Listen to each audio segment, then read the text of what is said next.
Let me lead off with two questions of my own. I am a mother who lives thousands of miles away from her daughter. And I'm just wondering, in the interviews that you did, if you noticed that physical distance, large physical distances actually, made a difference in the quality of the relationship between mother and daughter, and if so, how it might have affected it. Can you all hear me if I stay seated? See me, or should I stand? Stand. Well, the answer is, of course, it depends. So, to use the continuum that Nan was talking about, the danger when a daughter lives so far away that you have one intense 3-week visit a year or twice a year, whatever, is the tempo is artificial. And you can get into a lot of problems with, you want to say everything, you want to know everything, you want to do everything. It doesn't unfold in the kind of ordinary way that geography, the closer geography would permit. On the other hand, mothers who have daughters who live very far away have managed closeness within the context of their pair with Skype, with emails, with texting, with whatever the frequency is. Again, every single time, mothers and daughters have to figure out the frequency that works for both of them. If it was up to us, it probably would always be way more. But we have to calibrate with what works for our daughters. So if the frequency of contact, if it's Skype or if it's text or whatever, is pretty okay, then I would say it works. Yeah.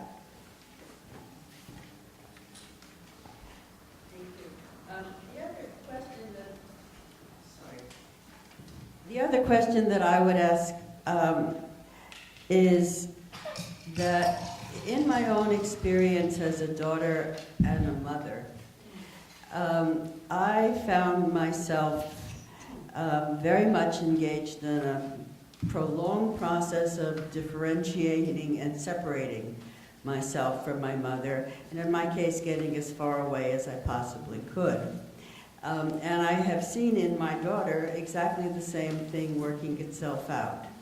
And I'm just wondering if this is a common pattern or particular to me. We spoke with many women who went through a period when their daughters were younger, in which there was quite an abrupt breaking off. And I'm thinking of one woman in particular who, she just couldn't understand it at the time because her daughter said, I need to have no contact with you. I have too many things that I need to work out within myself, and I can't do it when I'm in contact with you. And so now this is a woman whose daughter lived locally. This isn't somebody who's in another country or whatever. And so the end result was that this mother, we can say, suffered, and she was angry, and she didn't understand. And the 1 year that was the planned 1 year got to be 2 years and 3 years. However, the daughter let her know when she was ready to come back into some kind of contact. Now, I have to say, the mother, it's not like the daughter sat down and said, okay, Mom, so this was the deal.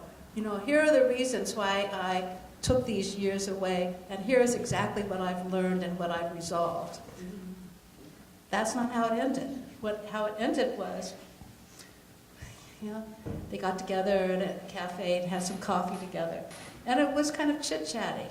But the mother was so thrilled to be with her daughter again, I can tell you. You know, it's like, oh, my daughter, my daughter.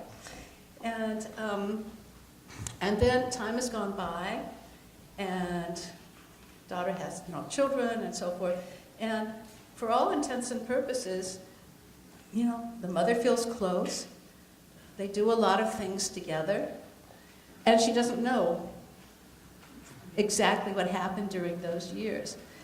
Now, it's a little bit more extreme than a lot of times that we've heard about this. It can be a little bit more we always think of it as being like a dance, a mother and a daughter, and if one changes the tempo, the other has to respond to it. And often it gets very complicated, but daughters who kind of just weren't so available and just didn't show up, and somehow or another, if they lived some other place, couldn't quite make it out for a visit. It was one thing and another, and mothers' feelings get hurt typically by that. And it takes some doing, I think, for women to understand and appreciate and honor daughters' needs for whatever it is they need to do. So we did hear a lot about this. How do the changing roles of women affect mother-daughter relationships in terms of whether they see themselves as good mothers or good daughters over time? And how common is it for a mother and daughter to be working from different scripts? Could I hear that again? Seriously. Yeah, I understood. How much do the changing roles of women affect mother-daughter relationships? Okay, let's pause with that. Okay. Okay. And then I'll... Okay.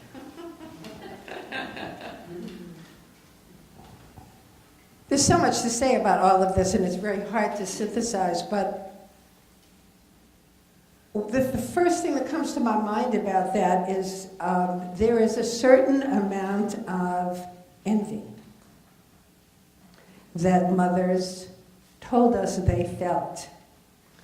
That was it was kind of an interesting admixture of envy and pride, that their daughters are moving into a world and into a set of possibilities that absolutely did not exist for them.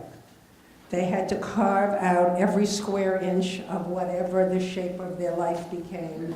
And here goes their daughter striding forward without many of them a full understanding of the prices that were paid. So that sort of envy, pride thing was something that we heard from a lot of mothers. Mark? What's the next part?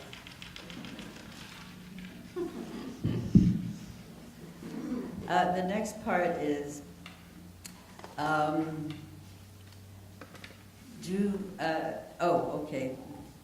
the mother-daughter relationship in terms of whether they see themselves as good mothers or good daughters over time. Okay. And how common is it for the mother and daughter to be working from different scripts? I think that's- So, it's a tricky way to get 3 questions into 1 question, whoever wrote that question. I think that this would be the way I would try to begin an answer, because it's a very complex kind of a question, and to do it justice, what I'm about to say is only a beginning.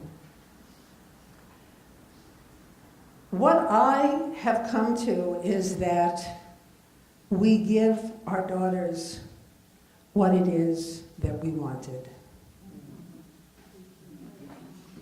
So it took me almost until I was in my 70s to understand that I did what my mother did, and I pushed so away from what my mother did because I did not want to be in her life. I wanted to be in a different life.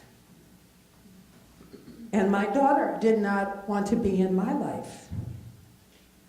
And there's a certain tangled way in which when your daughters choose lives that are somehow similar to your own, you feel successful. Whether you should or not, you do feel successful. So if you're a very high-powered business person and your daughter is a struggling artist, it's hard. There's pride, of course. So there's something about wanting, of giving what it is that we wanted. I gave my daughters what I referenced before: spontaneity, adventure, excitement. There is very little of that in their lives now. They're conventional. One is more conventional than the other. Their Thursdays are like their Wednesdays. Their marriage, my daughter's marriage, is in its 24th year. They wanted what my mother wanted for me.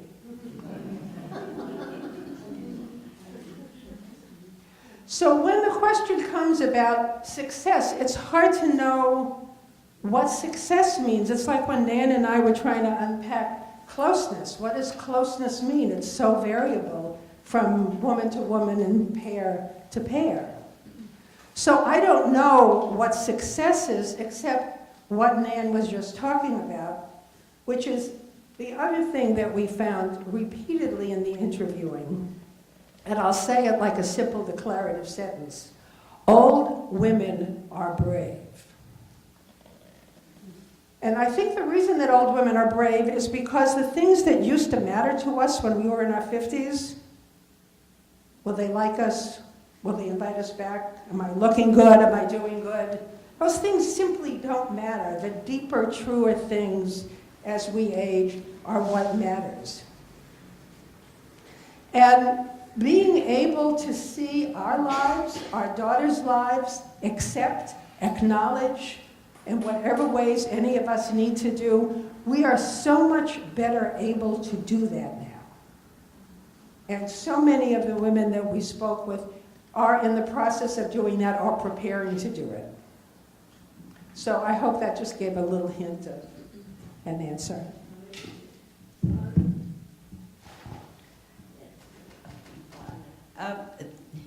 I think this is a question that probably a lot of women have.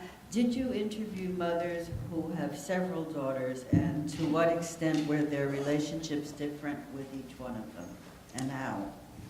Yes, we did. I think 3 daughters was the most that anybody had who we interviewed. But we also have heard stories about women who had 4 and even 5 daughters.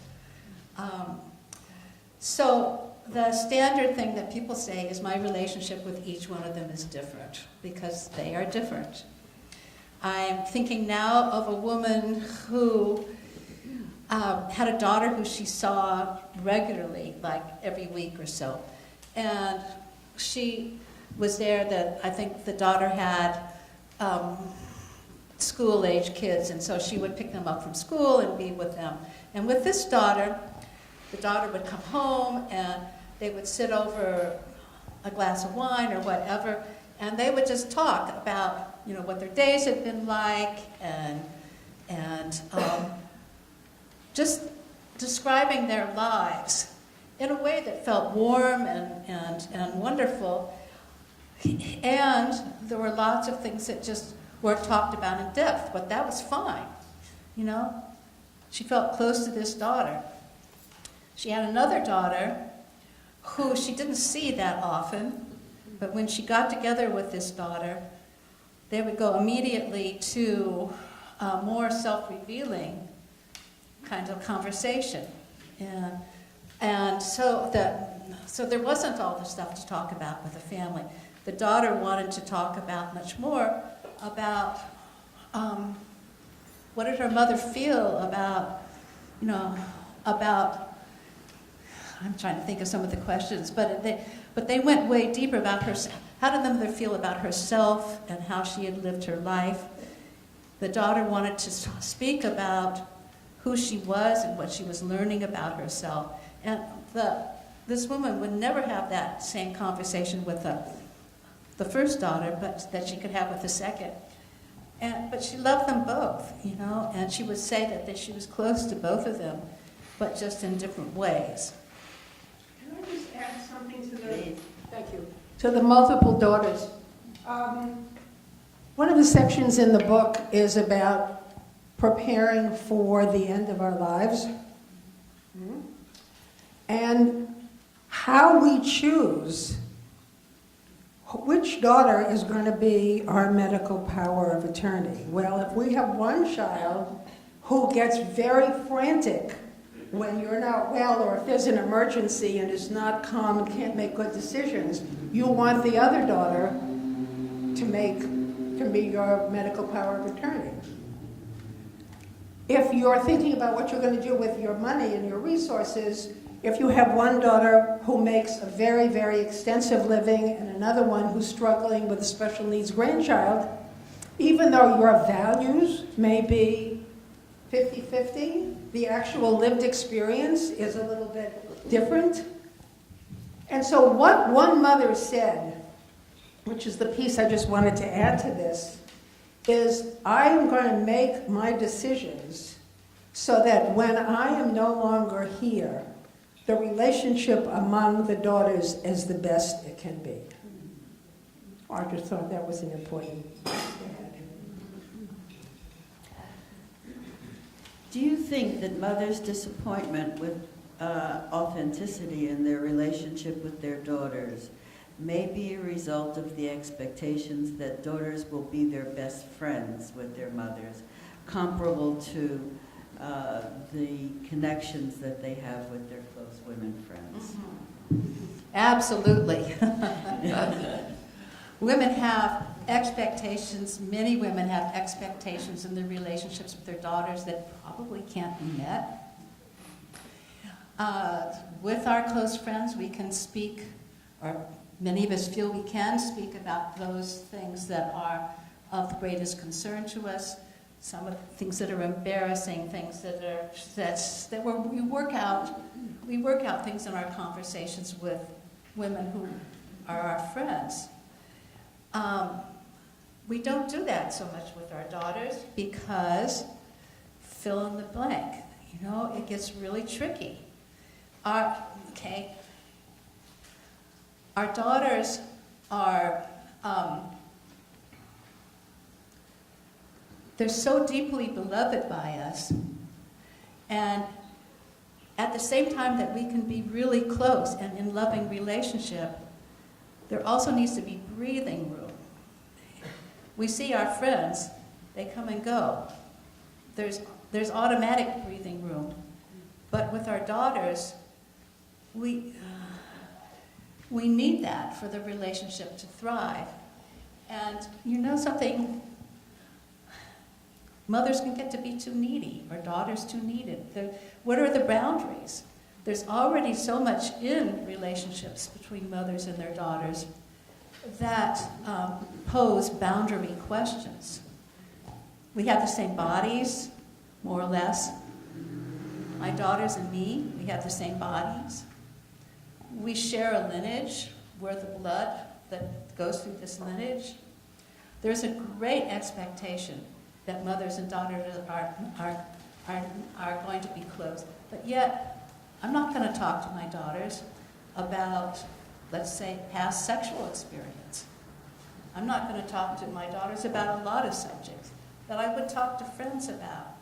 And I don't particularly want to hear about that so much from them. It's not my place as a mother. So, yes, women, every once in a while, we met a woman who said, my daughter's my best friend. However, as she talked, that kind of fell apart in some ways. And tricky, tricky, tricky. I'm 64 and my daughter is 30. As she doesn't yet have a family of her own or a busy full-time job, we've maintained a close, loving relationship. She lives in LA. Any advice on maintaining this sweet connection and how to gradually get her used to and accept that I'll eventually need her help as I age and will become more in need of assistance? Wonderful questions you all are asking. Indeed. The answer is no.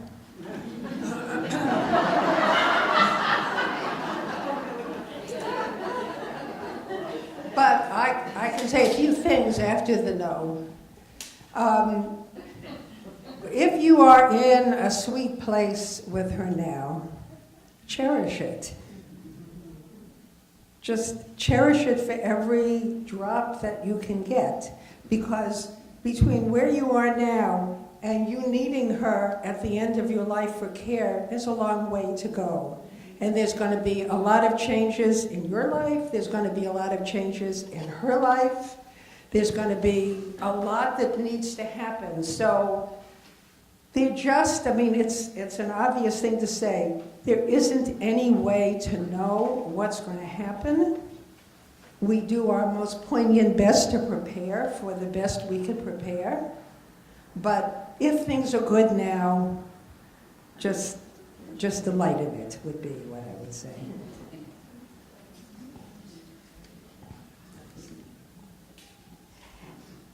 Here's a very interesting question. Did you hear a lot about mothers' envy of their daughters' lives? Yes. We did hear about mothers being envious of their daughters. It was, you know, there's so much ambivalence, so much complexity in feelings in any relationship, but certainly in mothers and in the relationships between mothers and their daughters. And we heard mothers' stories about, you know, my daughter is coming to one woman talked about how her daughter was speaking at a conference, and she was the main speaker, and the mother was in the audience, and she said, you know, 15 years ago, I would have been that person. She said, I'm happy for her, but there's that part of me that feels like a loss, that's not me. As time goes by and as women age, more and more women notice that their daughters don't depend on them so much anymore as they used to. And I know one woman who has a couple of daughters who have gotten very, very close through the years, and they depend on each other more. And the mother envies that closeness that those two daughters have. Now we can say, well, this is age appropriate, right? And it's wonderful that those daughters find that connection with each other. But the mother goes, well, what about me? You know, what does it go? Am I mashed potatoes? You know, what about me and my wisdom that I've worked so hard in my life to get? So this is a big thing. Then there's even envy in, you know, my daughter has this slim body I once had. Boy, you know. Envy about that. Envy about the choices. One woman we spoke to, her daughter is a successful ER physician, and the mother wished she could have become that. However, she married at a relatively young age, and she had children, and she never was able to get that education. She came from a family where the son, it was a more traditional family, the son got sent to college, and he wasn't a physician, but he had a professional life, and she just didn't. And it's really hard. This mother said, you know, when I'm with her, I'm so interested in her stories, but I think, you know, that could have been me, and I'm envious of her.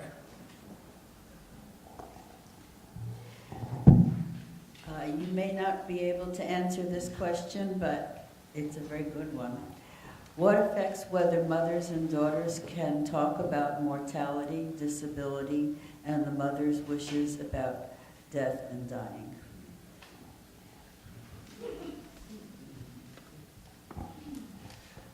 What affects it? Is that what the question is? Okay. So I think that, like everything, it's so layered and complex. The first thing I guess I would have to say is it depends on what the nature of communication is between the mother and the daughter at this point. So you're not starting with the tabula rasa if you're getting ready to open a conversation about your wishes or your dispensations of your things. So if you have to start with beginning a conversation with a daughter with whom you have the capacity to have those conversations, it can begin. However, daughters don't want to hear it. And what we've heard repeatedly from mothers is that they deflect immediately the beginning of the conversation by saying, oh, you're going to live to be 100. Don't be silly. Why are you even bringing that up now? My daughter said, I'm pickling you in formaldehyde, which was her charming way of saying, but this conversation is over. So the first part of it is opening it at a moment in a time and in a way it can begin to move somewhere. And it isn't ever going to be one conversation. It's too subtle. It needs to be little bits and pieces as you go along. The daughter's priority, and it was true for me as a daughter as well, is the safety and well-being of their mothers. The mother's priority is the autonomy of her life. And those are two really different things, pulling and tugging in different directions, not necessarily disrespectfully, even though sometimes it doesn't feel good. It sounds something like this. Mom, when you're in Phoenix, you need to stay hydrated. It's small, but it doesn't feel good. It feels a little infantilizing, even though it's meant to be. So there's a lot of very delicate ways that mothers and daughters have to navigate depending on what their relationship is.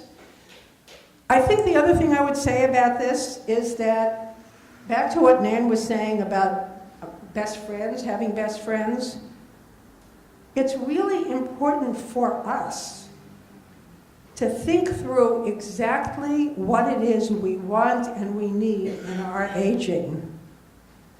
And using our friends or professionals or whoever you have access to think it all the way through so that you know, given your resources, given your health, and so forth, what it is you want. And then, and only then, do you think about opening the conversation with your daughter? Because this is not a mutual discussion. This is you articulating what it is you want. And she has to find her way to receive that.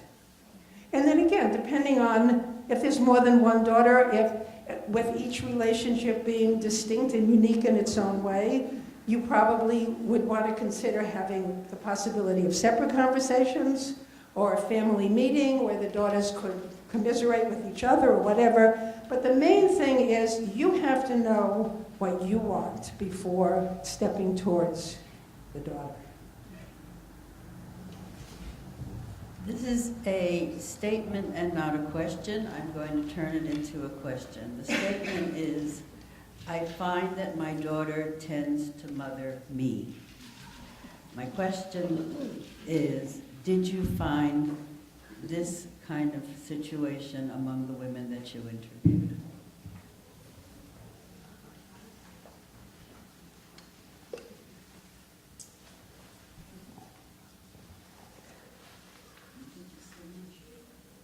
I remember talking, Marcia just said, well, you can just say no, but actually, I did speak to many women who had the experience of their daughters mothering them to the extent that they felt uncomfortable. And typically, what would happen would be that said mother had a serious illness or some kind of accident or whatever, and the daughter came in and took charge. And it was hard to get back from that. So the daughter became the mother in a sense. And it was hard to get back onto, back to where it was, the mother felt that there was room for her to be the mother in that relationship. It's not really unusual, and it's something that gets navigated, I think, between pairs of women. Did you find that sibling rivalries and other kinds of problems came into the discussion when you were talking with mothers about their mothering of daughters? For example, the daughter thinks that there's too much attention being paid to the brother's problems. all the time. All the time. That's part of the third rail of the admixture of temperament and history. Well, thinking of Florence in particular, with two daughters, one whose values mirror and echo hers almost perfectly. She takes enormous pride in her relationship with her daughter. Their closeness is carefully calibrated and mostly focused on the work they do in the world, because it's the same kind of work. And her younger daughter cannot seem to locate herself. She has made false starts in a variety of ways and is very, what my grandmother used to call temperamental, and a very, very demanding child. This mother feels very close and easy with one daughter, and less so with the younger one, but the younger one was the father's favorite. So the older daughter, who is comfortably close with her mother, is aware of the favoritism that so it goes on, it's alive all the time. Who did daddy love most? Who did mommy love most? Who got the most this? Who did mommy think was the best whatever? And it plays out in the relationship with the siblings. And I don't know that we interviewed anybody who even attempted the daunting task of, let's all talk about this. I don't think that we talked to anybody who tried to do that. It's just something, it's one of the ways in which the history is alive, and mother, again, I would use the same three words. Mothers deflect and diffuse and distract when that kind of thing starts to happen, reassuring each child. One mother who had 3 daughters said, it's like I'm doing choreography all the time. Yeah. Okay, one last question. Did you see any differences with mothers of adopted daughters? It's a great question. However, we did not interview mothers with adopted daughters. So that's that. So they didn't see any differences. I just want to say in closing that when my dear friends came to me and told me about the project they were going to be working on, and I had this sense of mothering. Am I still mothering? And it was really, I understood, and I have understood over these several years that I've been in conversation with either or both of Sandy and Nan, that I kind of assumed that once my daughter was an adult, I was finished mothering. And I didn't really understand that what I was still doing was mothering. And of course, as I thought about it and look back over the years and now look at my relationship with her in contemporary terms, of course I'm mothering, and of course she's looking to me as her mother. I never stopped being that, even though for me she became an adult and I thought I could stop mothering. So I want to thank you all for coming and for being healthy enough to come. I think it's marvelous.